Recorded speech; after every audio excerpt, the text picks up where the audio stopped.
Hey, everybody. This is Ken Tucker with Changescape Web, welcoming you to the Marketing Guides for Small Businesses podcast.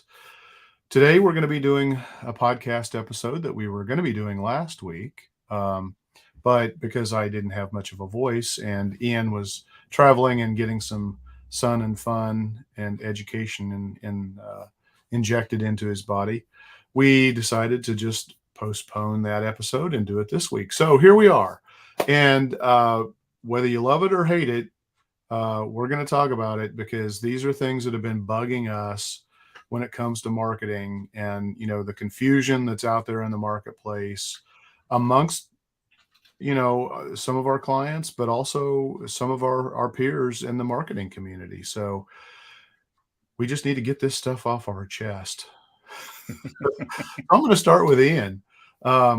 One of the most overlooked things that I think way too many businesses forget about is building a referral marketing program. Uh, just an incredible powerhouse if you do it right. And you have to build a plan. You can't just willy-nilly have it happen. I mean, you may get lucky. Some people are more naturally inclined to do it than others. But for those of us that, really don't have a clue or haven't really thought about this before, how can a business create a referral marketing program? Sure. Yeah. $1 million question, right? And just to go back to how you opened this, Ken, I think we have to thank our listeners for this therapy session of letting us cover some of these topics. And I think and the reason why we're doing this is these things bother us because we hate to see businesses either overlooking things that could potentially help them tremendously, or the people that they're relying on from a marketing perspective simply aren't covering these things because they're not That's right. in their repertoire, so to speak, right? So Yeah. yeah, these are great topics. Yeah, referral programs. I'll just give kind of a little bit of a start to this with my thoughts, and then I'll go into how people can build these out for their business. But one of the challenges with referral programs, I think, and why they're not widely used for a lot of businesses, is that it's not as simple as creating a product and selling a product, right? You're really trying to understand what is it that will motivate someone to refer to my business.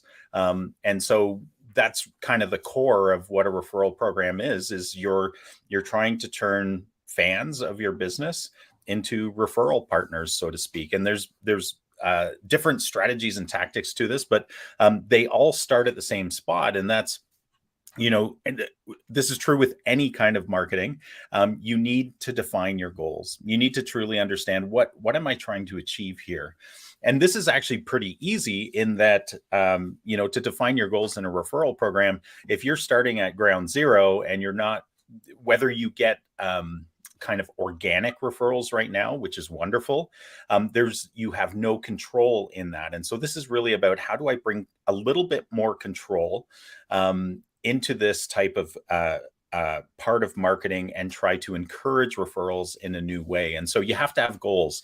And so again, if you're starting from ground zero, set some goals. Say, I'd like to see 10 referrals within the next 30 to 60 days or something like that. But make it a firm metric, something that you can measure. We'll get down to how you can do that a little bit more or why you should do that. But you got to have goals, just like with any other marketing investment you do. And then the second one is equally strategic, is you need to identify your target audience. So out of all of your customers, because usually this is harder with a startup, it's easier with an existing business. Look at your customer base. Who refers to you now organically? Who just naturally refers to you? For some businesses, you might be in a referral networking group like a BNI or something like that. So look at those people. Who are your best referral partners already? Because what you want to do is try to duplicate that. You want to try to find similar traits in other customers that you have that are fans of yours, that you can then encourage through a program to create referrals on an ongoing basis. So things you should be considering are your ideal referral sources. You should be considering demographics. Are there particular demographic traits that are common amongst your best referrers? Are their behavioral traits? This might be buying behaviors. This might be how they interact with your staff. It totally depends on your business. It might be geographic demographics. If you're a home services business, there's so many things that this could be. But if you're like, if you imagine, your if you're a clothing store for young women, and you're able to see what kind of products are your most popular and profitable, and you have a loyalty program that allows you to actually track who's buying what, right? You might be able to see who gives you the most amount of share of wallet, and you might want to attract more of those. And so the best people to try to get referrals from are the people that are actually spending the most with you, and again, are your greatest fans. So that's just one of the things. And of course, interest falls into that as well. But developing an incentive program, right? So you can just ask for referrals, and there's nothing wrong with that. In fact, that's where I usually recommend creating a program where you're just asking for referrals. Because sometimes if you just equip people with some information and you guide them through the process of, hey, if you love us as much as it looks like you love us as a business, we are able to provide our service by the referrals that we get, and that's how our business is growing. And if you just educate people on that, and bring them in it as co-conspirators in your success, then that can be a really powerful thing. But then a lot of businesses actually have to create some sort of incentive program. For restaurants, it might be as simple as, if you bring in another family, another dinner party, if you bring in a group to this restaurant, we will give you a free dinner. We will give you a free dessert. It might be something on top of what they would be getting anyways, right? So just giving them a little bit of a thank you. We've even seen incentives where it's like a contest. So, if we'll track the referrals, we'll get to tracking and measurement in a second, but assuming there's a tracking mechanism, you can say, for every referral, like if you're a dentist or something like that, you can say for every referral you bring in and that we're able to track and that person becomes a patient, you get entered into a draw for X. And usually it's not related to dentistry, it's related to something else, right? Something that people actually find desirable. And I think that's the key to the incentive part of it. Is this is not about you, this is about your audience, and you need to make it appealing to them. Just as an extra kick to, all you're trying to do is create that little memory hook in them when they see somebody else or think of somebody else that might benefit from your products or services. You want them to go, oh yeah, like not only will I feel good about sending people this way because I know they're the best at what they do, but I'm going to actually get the potential for some sort of benefit to myself. Making it easy to refer is huge.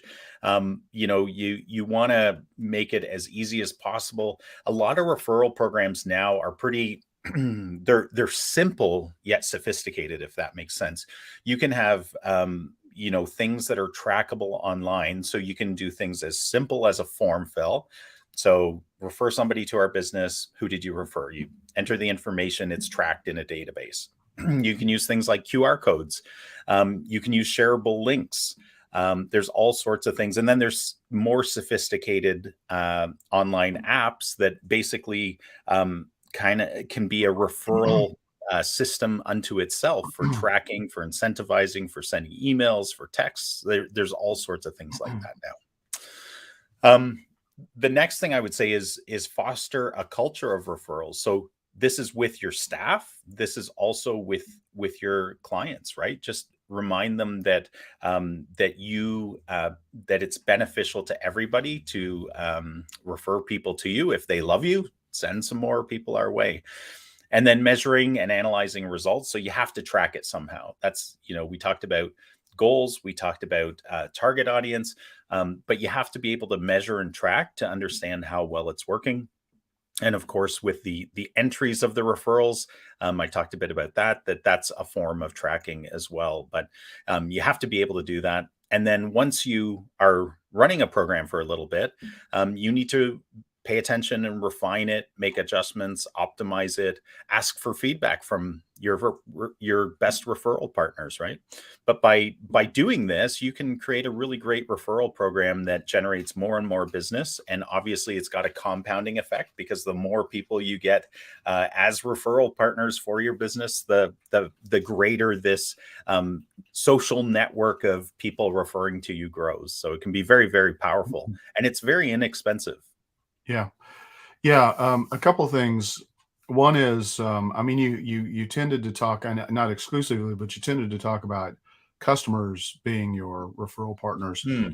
But it's perfectly acceptable and actually very common and can be incredibly powerful to find businesses that maybe have similar clients that you have, or customers or patients, and develop a strategic partnership with them, and give them, the tools to make it easy to refer you, and vice versa. And they, obviously they may need to get something back out of it, so you gotta figure out those details, but that can be really powerful. That's a Second, great point. Ian, I know you and I, we can actually put together referral programs for clients. We also had a guest on our podcast a while back, Virginia Muskies. This is her specialization. I mean, her job, and is to help people build effective referral marketing programs, and how can you take maximum advantage of that. So, let's see, Paul. You've been awfully quiet so far, so we're not going to let you off the hook. Um, this drives me nuts because, so many people just chase social media marketing as kind of, even to this day, as the holy grail. I think largely because it's pretty easy to get into it and start doing it, and it doesn't cost anything on these platforms to get started. But when it comes to driving sales and getting results, um, I wanted your thoughts on, is social media marketing really that top performing channel, or how does it stack up against, like, text marketing, SMS marketing, if you will, or email marketing? So, can you talk a little bit about that? Yeah, sure. Well, I'm always quiet because you don't learn while you're talking. But yeah, the social media thing, that's a good point, because it can work for awareness, but when you're looking at these different channels to drive sales, the short answer is it depends. We talk about the target audience, and part of that target audience is the demographics within your target audience. You need to think about that too, because if you're a plumber, your target audience is anyone that has a plumbing issue and can afford to pay you to fix it. So, but younger people are probably going to use different channels than older people, and this kind of ties in with what Ian was talking about. Is an older demographic is probably more likely to depend on referrals than a younger demographic. In the younger demographic, they might go on social media, but it's not the silver bullet that people think it is, because it's not intent oriented. When you advertise on social media, it's what we call disruptive advertising. You're just putting your stuff out there. People aren't necessarily looking for it. You're just putting your ad out there, and if they happen to be looking for your product or service, yeah, maybe they'll click on it. But if they're not, they're just going to scroll past it. Whereas, a paid advertising channel like Google Ads, that's intent oriented. People, if they go to Google and look for plumber to fix a broken pipe, obviously they're looking for it. So SMS marketing, text messaging is really good, because it has a high open rate, and it's really good. Matter of fact, we have a client that is an automotive repair, and if he's slow, he'll blast out a text message about, we have a special on oil changes or whatever. And I think he said last year he drove something like $18,000 in business just by doing that. Yeah. I'm slow. I'm going to send out a blast and give a special on oil change or whatever it is. And, he drove a lot of business doing that. So in text message marketing or SMS marketing can be really good. And email marketing, it still has the highest ROI of any channel. Okay. A lot of, everything's dead depending on who you talk to. Email marketing's dead. Everything's dead. Just ask the right person. They'll tell you. Yeah. But it still has the highest ROI. But with that being said, and we've seen this a lot lately because these email delivery platforms, SMTP providers, I'm not going to go into that, but they're getting a lot more strict because of spam. So you have to make sure that your list is clean. You have to maintain your list. If we're working with someone that they have a huge list, but it's old and they got flagged. They were doing some text message marketing and they got flagged because they never bothered to verify the phone numbers and they were sending SMS messages to landlines, which is generally not a good idea. You usually don't want to do that. And they got flagged and they're like, well, what happened? It's like, well, you're sending text message to landlines. You're not supposed to do that. Okay. You have to go through and verify this list. And it's like, look, I know you have like 5,000 contacts. So maybe start by, you have to know who your current customers are. If they haven't done business with you in the past 6-7 months, get rid of them or reach out to them, make that list, reach out to them separately.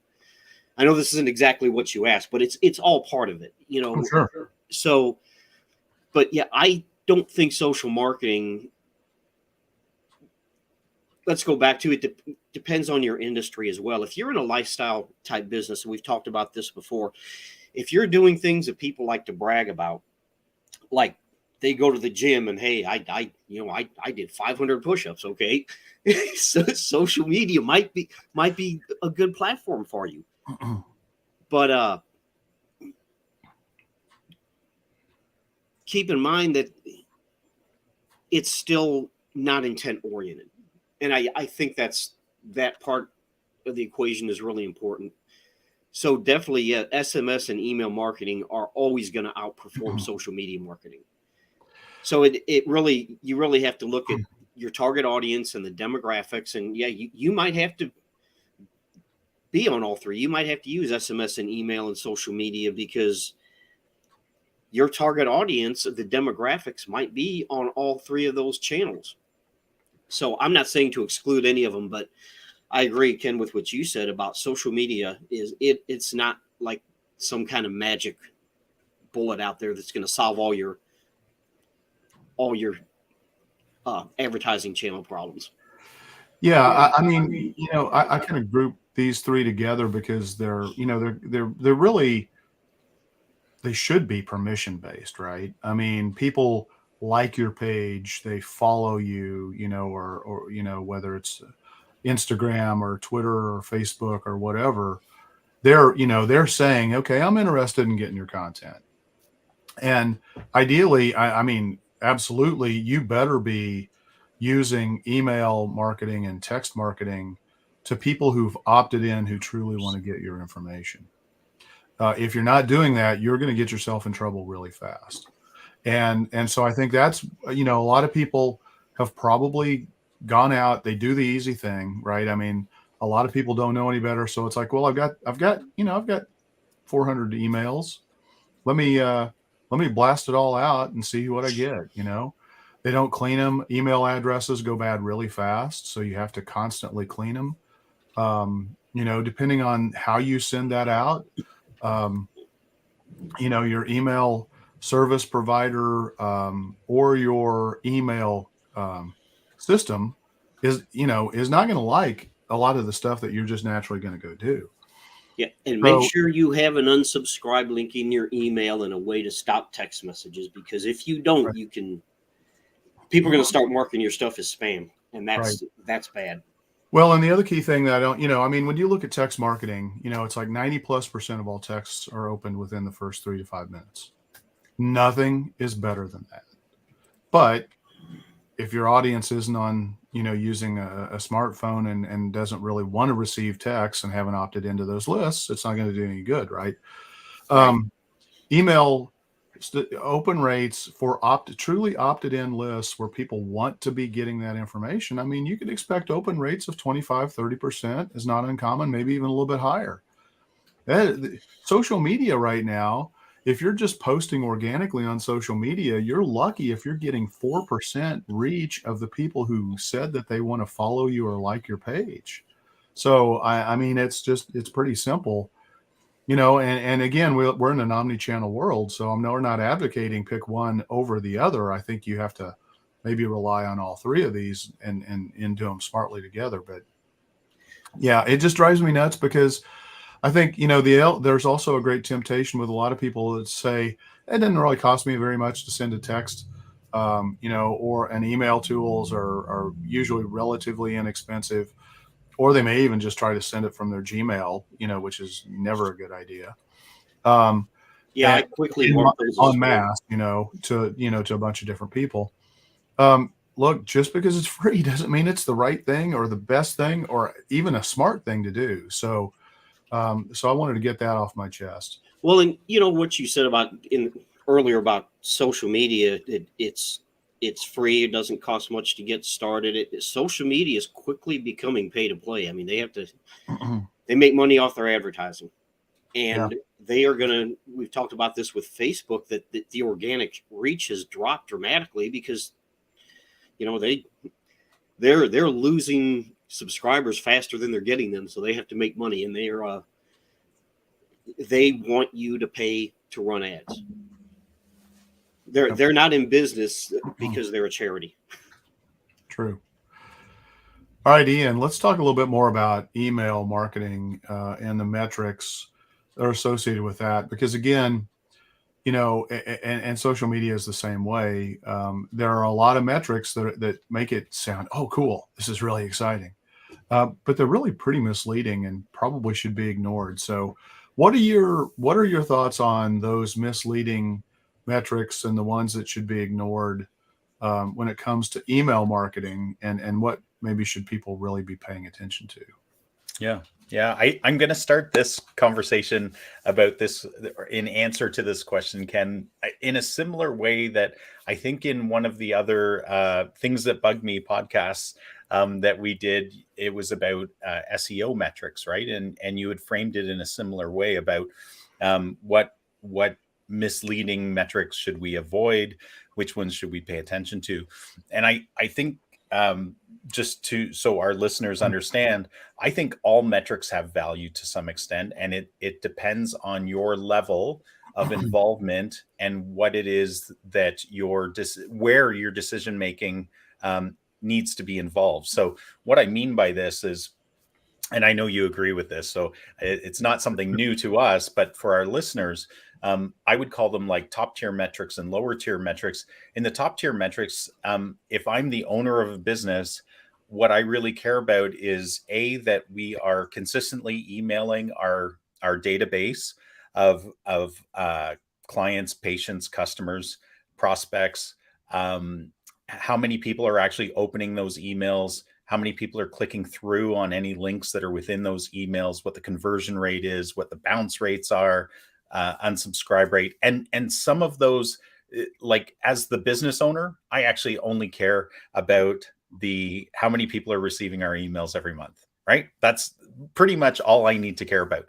If I'm the marketing manager within that business or an agency running the email marketing for that particular business, I need to be paying attention to all of the metrics that will be either warning signs that our content is not resonating with the recipients, that there might be severe deliverability issues, like we're constantly being put into spam folders, bounce rates are skyrocketing. That would then be an identifier to us that, hey, there's a red flag, something is happening and we need to resolve it.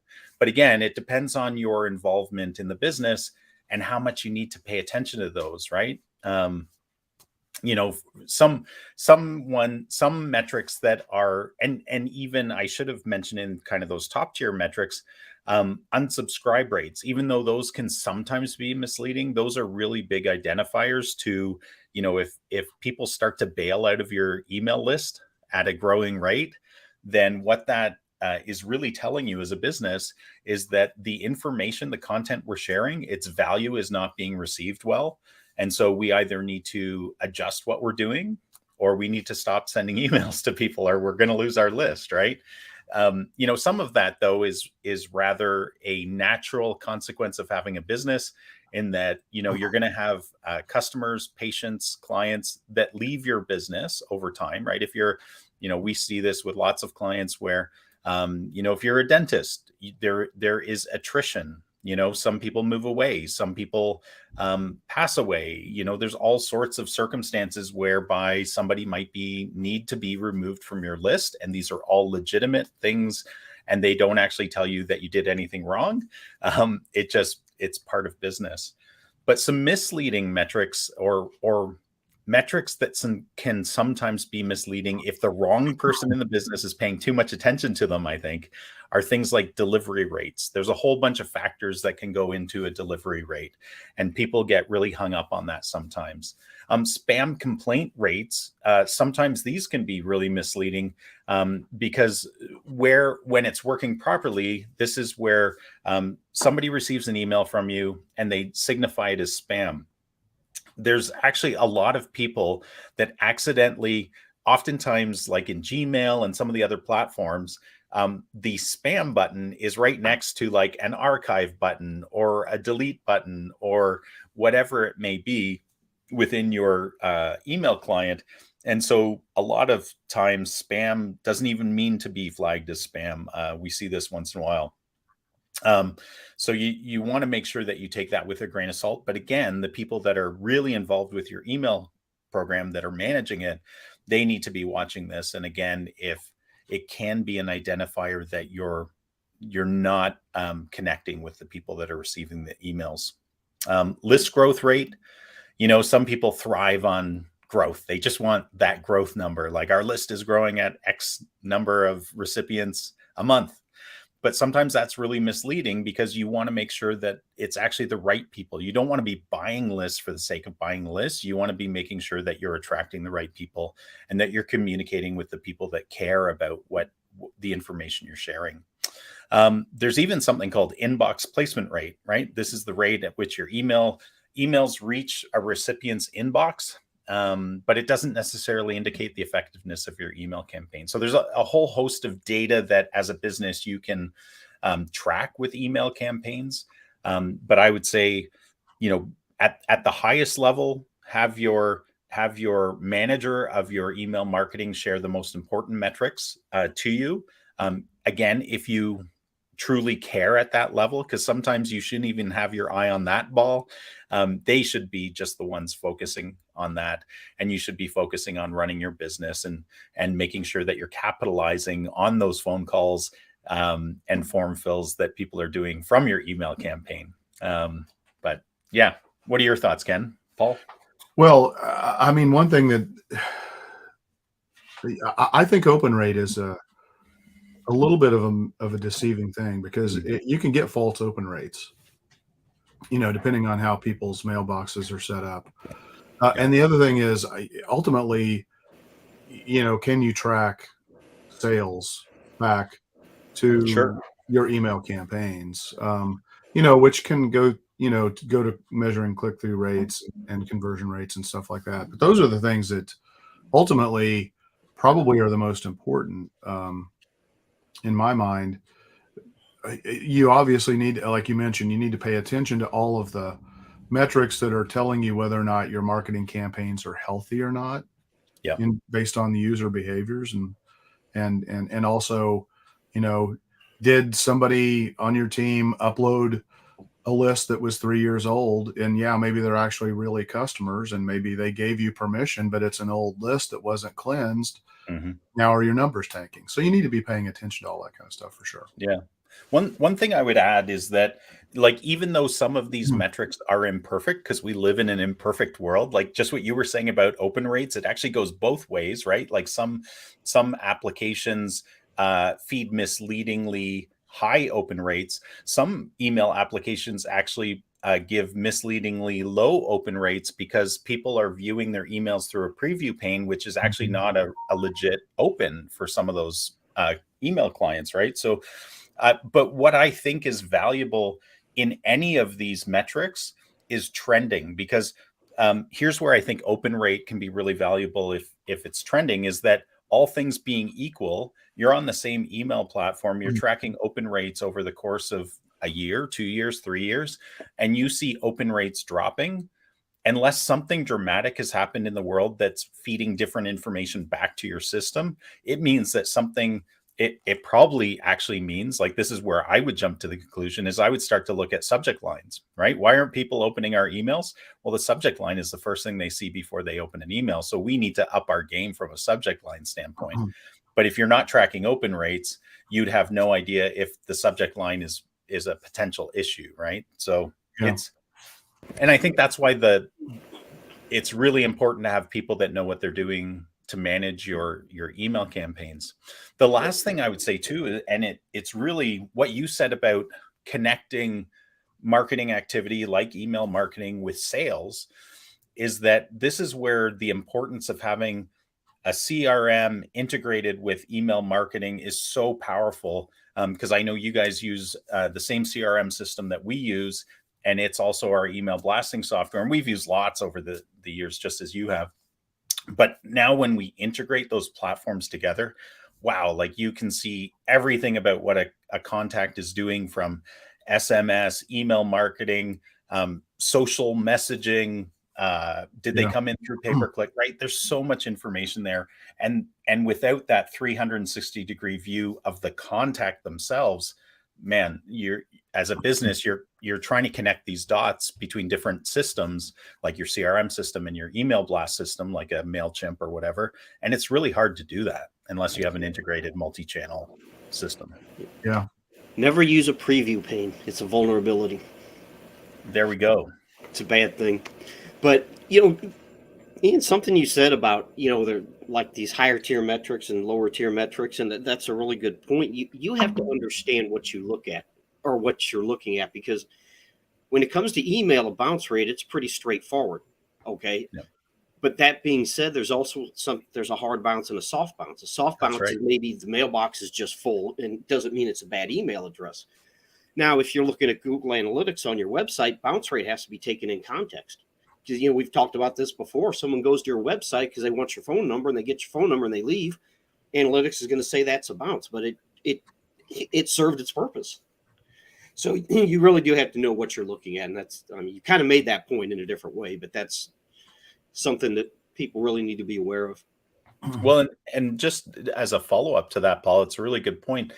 We had a client who we'd been managing their email list for probably 4 to 5 years. We'd been doing their e-newsletters, a bunch of other types of email programs. And suddenly we started to get feedback from our email delivery platform that they were just saying, hey, we've stopped your campaigns because your list is no good. And we're like, wait a second, our list hasn't changed except for adding some, as new customers came in, we added them to the list. And we said, wait a second. And so we started to dig into all of the hard bounces in this. It happened over kind of a 2-month period, but we started to look at the data, and it was a particular domain owner of a domain name, like a, Bell, and all of their subsidiaries, that was blocking emails. It was actually forcing a hard bounce to every single email that they owned a domain of. And so we wouldn't have known that, right, unless you had this metric.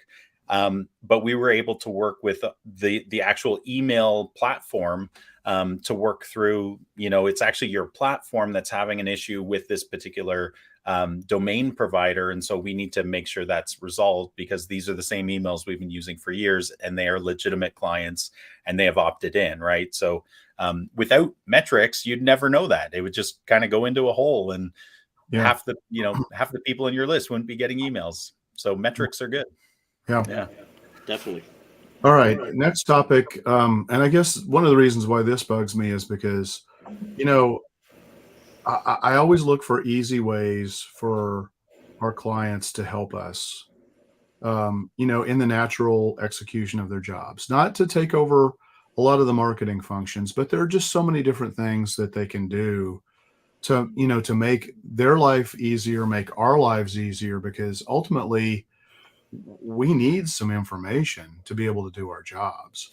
And so, user generated content is one of those things that I just don't think people fully appreciate how important it is and the power of user generated content. So, Paul, what are some strategies that businesses can use to encourage more user generated content? Well, let me start by saying user generated content can be really powerful, but it's kind of a double edged sword, because if someone goes to your website and leaves spam comments, that's user generated content. It's not good user generated content, Right. but it needs to be monitored. Okay, so let's start with that. But some of the things they can do is, you can have contests and promotions, and encourage. We step back here. Reviews are user generated content. Absolutely. So encourage people to leave reviews. Okay. So, and encourage them. You can have some kind of incentive, a discount, a price. You don't want to bribe people, which kind of sounds like where that was going.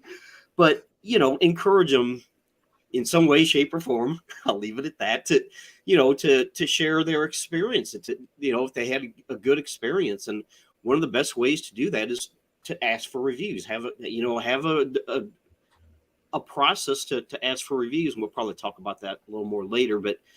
And make it easy to share their experience, and whether it's social media buttons or, again, a link to write a review.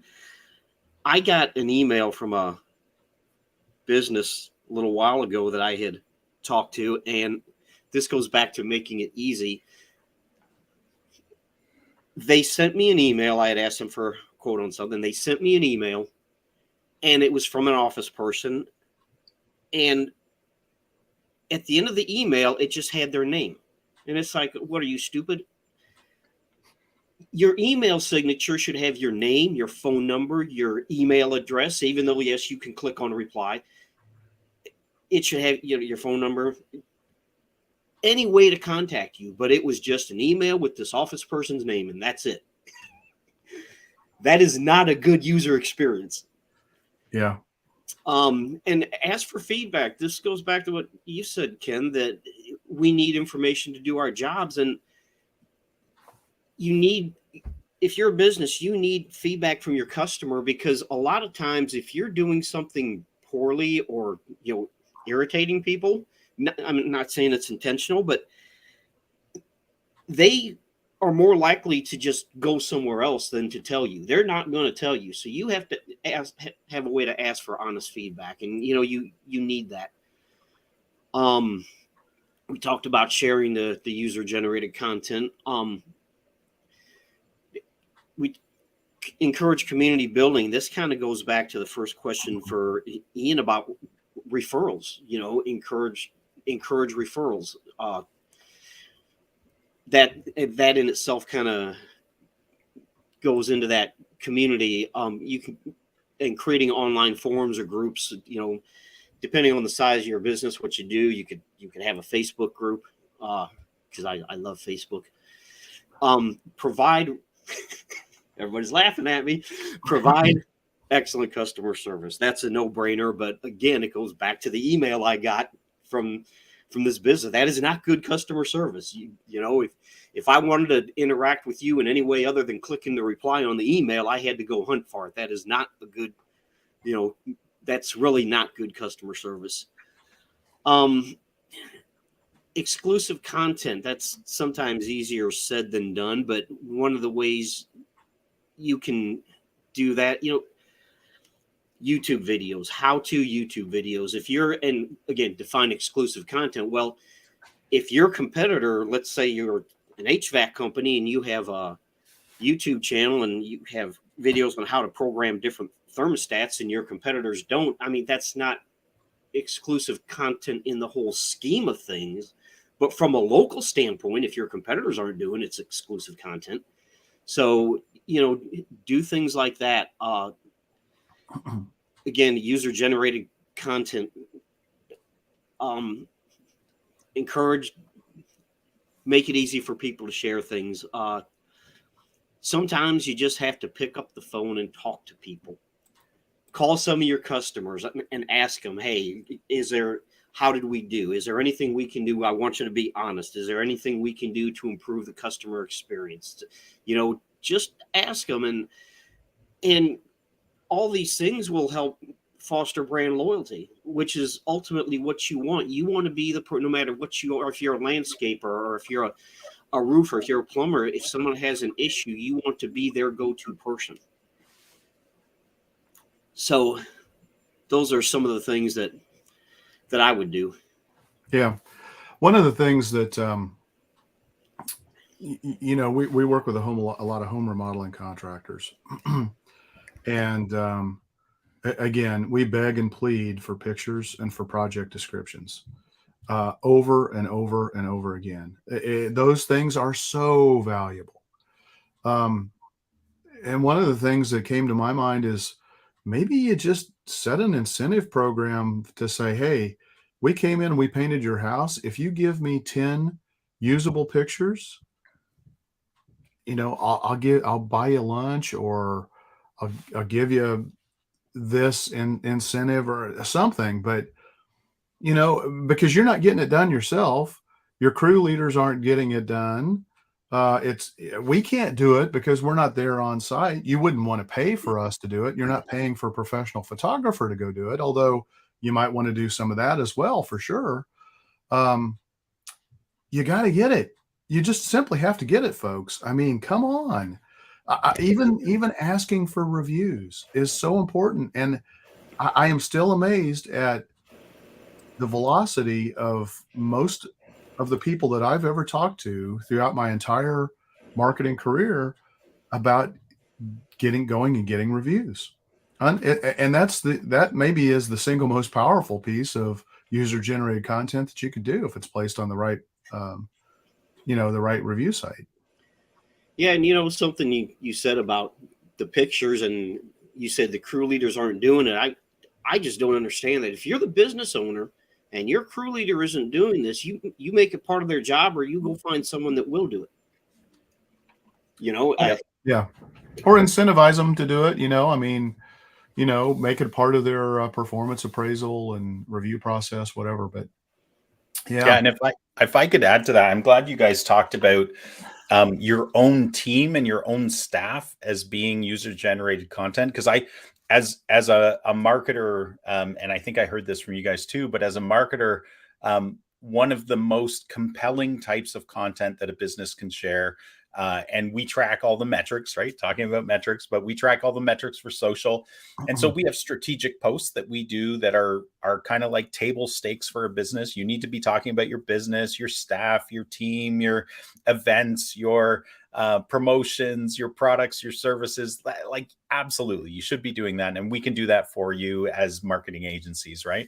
But the part that's like pulling teeth is getting the business itself to share posts that are the most engaging, which are, here's a picture or a video, even better, of our team having a celebration lunch because it's our 20th year in business, or here's Mary and it's her birthday today and we celebrated by giving her flowers and whatever, took her out for lunch.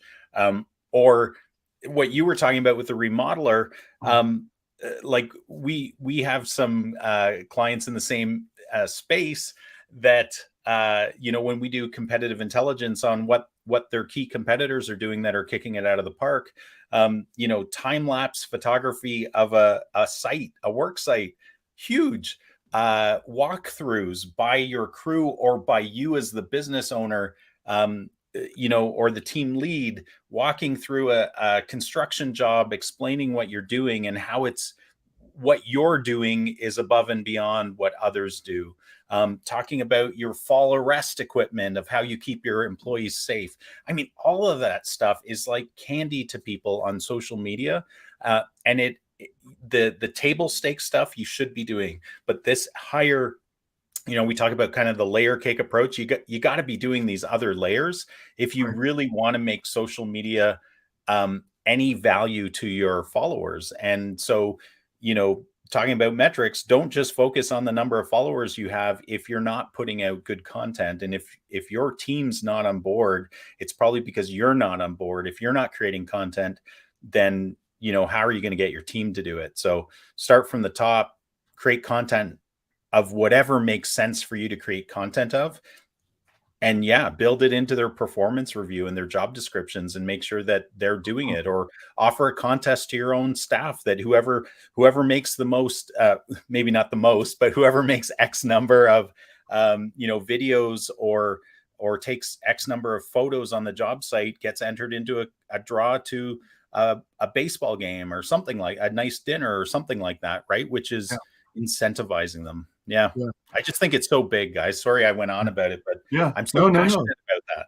Yeah, absolutely. I do want to bring it back to user-generated content, though, because that's ultimately where you get a lot of golden things happening, because now you start to get people who are championing your business. They're marketing for you. It's not costing you a dime. If you can get somebody, if you just painted their house, if you just ask them, hey, would you mind posting some pictures of maybe, on your social media sites? Because their friends are going to be completely different than your followers on your social profiles. So you're going to be reaching a completely different set of people. And those are probably your customers, much more so than the people who are already following your page for new business. So user-generated content, please help us. Please. One last thought about that is, because you brought us back to the user-generated part.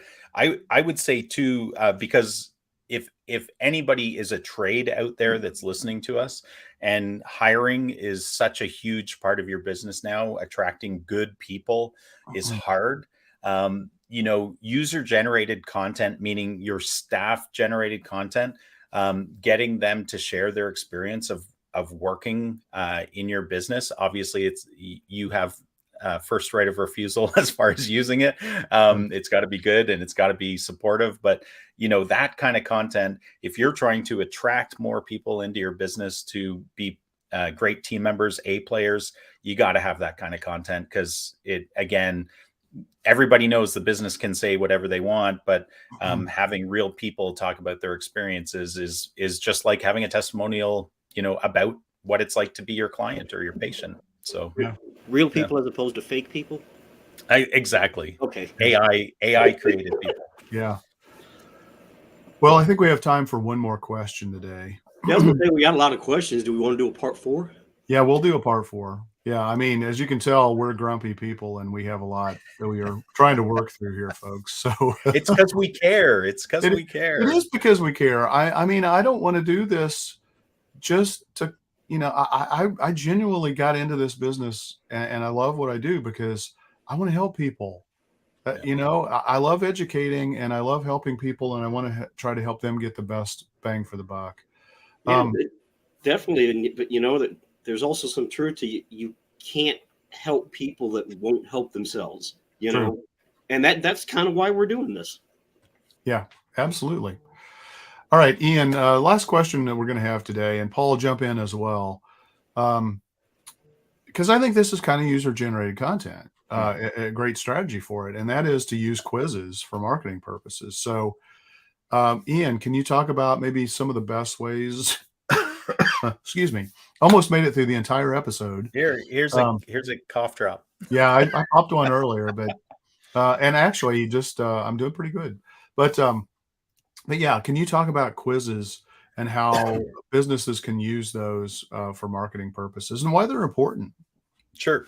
Yeah, just to kind of give an idea to people what quizzes can do. So, quizzes are really just a smart I was going to say a smart form of forms, right? Like they can be graphical in nature, but they're really getting people to answer questions, and they can range from serious topics to frivolous topics.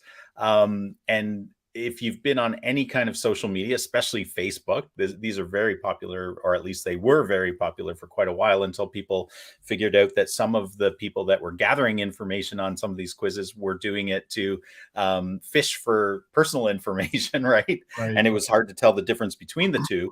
But some of them were just general interest quizzes, and then you share the results with your social network, right? So, I got 95% on this pop culture quiz, and then you send it off to someone. And you see this also with some of the embedded gaming within the social platforms, where you can do the same thing. So it's sharing results and the businesses behind it do it to garner greater exposure, but also to have some fun, right? Some of these are really fun. But from a business standpoint, you can use quizzes for a lot of different purposes. Obviously, lead generation is key and central to all of us when we're thinking about our businesses. And you can use a quiz to be a smarter way of gathering information when somebody comes into your website, or it could even be on social media. Through some of those, you can do some fairly smart questions on there. But the key to it is that they're smart enough quizzes to understand that if somebody comes in and they say, I'm looking for this product or service, you can ask them probing questions further down that path about that particular thing. So it's not just, enter 400 form fields and then we'll say, great, we'll provide you with a quote. It's more trying to tailor the quoting experience to them so that you can then ultimately, as a business, say we can serve you or we can't serve you. So this is where we've used quizzes a fair bit. It's a form of pre-qualifying customers, especially in the home services space, is that you don't want, say you're a window and door company, and you're not profitable when somebody just wants one window, because that happens. People get a window broken. They might want to reach out to you to get one window replaced. But if that's not profitable to you and you can't sustainably provide that service to people, then you need a way of kind of weeding those people out. And a quiz can be a great way to do that, where what service are you interested in? We want windows. How many windows do you need? We want this. Where are you located? And if they're outside your geographic area, that's another key one as well, is that you just say, sorry, we're not able to serve you. One of the other ones I've seen really valuable from a quiz standpoint, that's a little bit more flexible, is turnaround time, right? Trades are under the gun for turnaround times, and a lot of people aren't very happy about the turnaround times because trades have just been so overwhelmed by the amount of work, and sometimes not having enough team members right now. They're harder to find.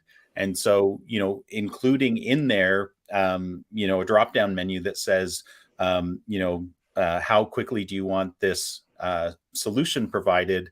1 to 4 weeks, whatever it is, right? 1 to 2 weeks, 2 to 4, 4 to 6, I'm okay if it doesn't happen for 3 months. And that can help you basically score people and then spit out a response that's appropriate for you and for them. But real quick, going back to your broken windows example, as a business, have a referral partner network.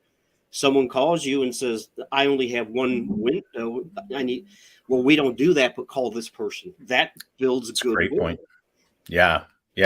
Great point, Paul. I mean, we do have a window and door company, and they get a lot of calls related to, I need glass replaced. They don't do glass replacement. They do full window replacements, right? And so having a referral partner in the local area where you could send them business would create a great referral partnership where they could send you full window replacement prospects. And this all feeds together. Yeah. Yeah. Some other things, though, that you might want to consider using quizzes for are audience segmentation, right? Even if you have an audience, you could kind of pose it as a quiz and start to dig deeper in what are their interests. Do all your clients like golf, or do they prefer something else? Just trying to dig in so that the whole purpose of doing that is, yes, it's interesting to them. Yes, you can give an overall like, hey, 85% of our clients play golf, or you create kind of this tribe mentality. But for you as the business, understanding the interests of your clients is so powerful. Content promotions, right? You can use quizzes as a content promotion. It can also help you determine people's understanding of what services and products you have, or understanding what your, you could even use these as a form of just like almost like a focus group, right? Do these people really understand what we provide? Right. And it's almost like a reveal, because they might be like, oh, I didn't know they did that. And there's a lot of other ones. I mean, this could go on and on and on for a while, but social media is probably the biggest one we see. Personalization, right? You can use quizzes to personalize your marketing efforts, even your services, all sorts of things. Any other thoughts, guys? Yeah, I think I mean, segmentation's huge. Yeah. Because now you can drop them into email nurture series. You get them to volunteer. I'm interested in whole house window replacement versus, a single window replacement. Okay, well, now I have an email series that I can send to you that says, well, here's what you need to think about hiring the right window contractor. Here are the right types of windows. Here's why we're different. Here's don't just take our word for it. Here's what our customers have to say. And, Yeah. And now you're nurturing people through.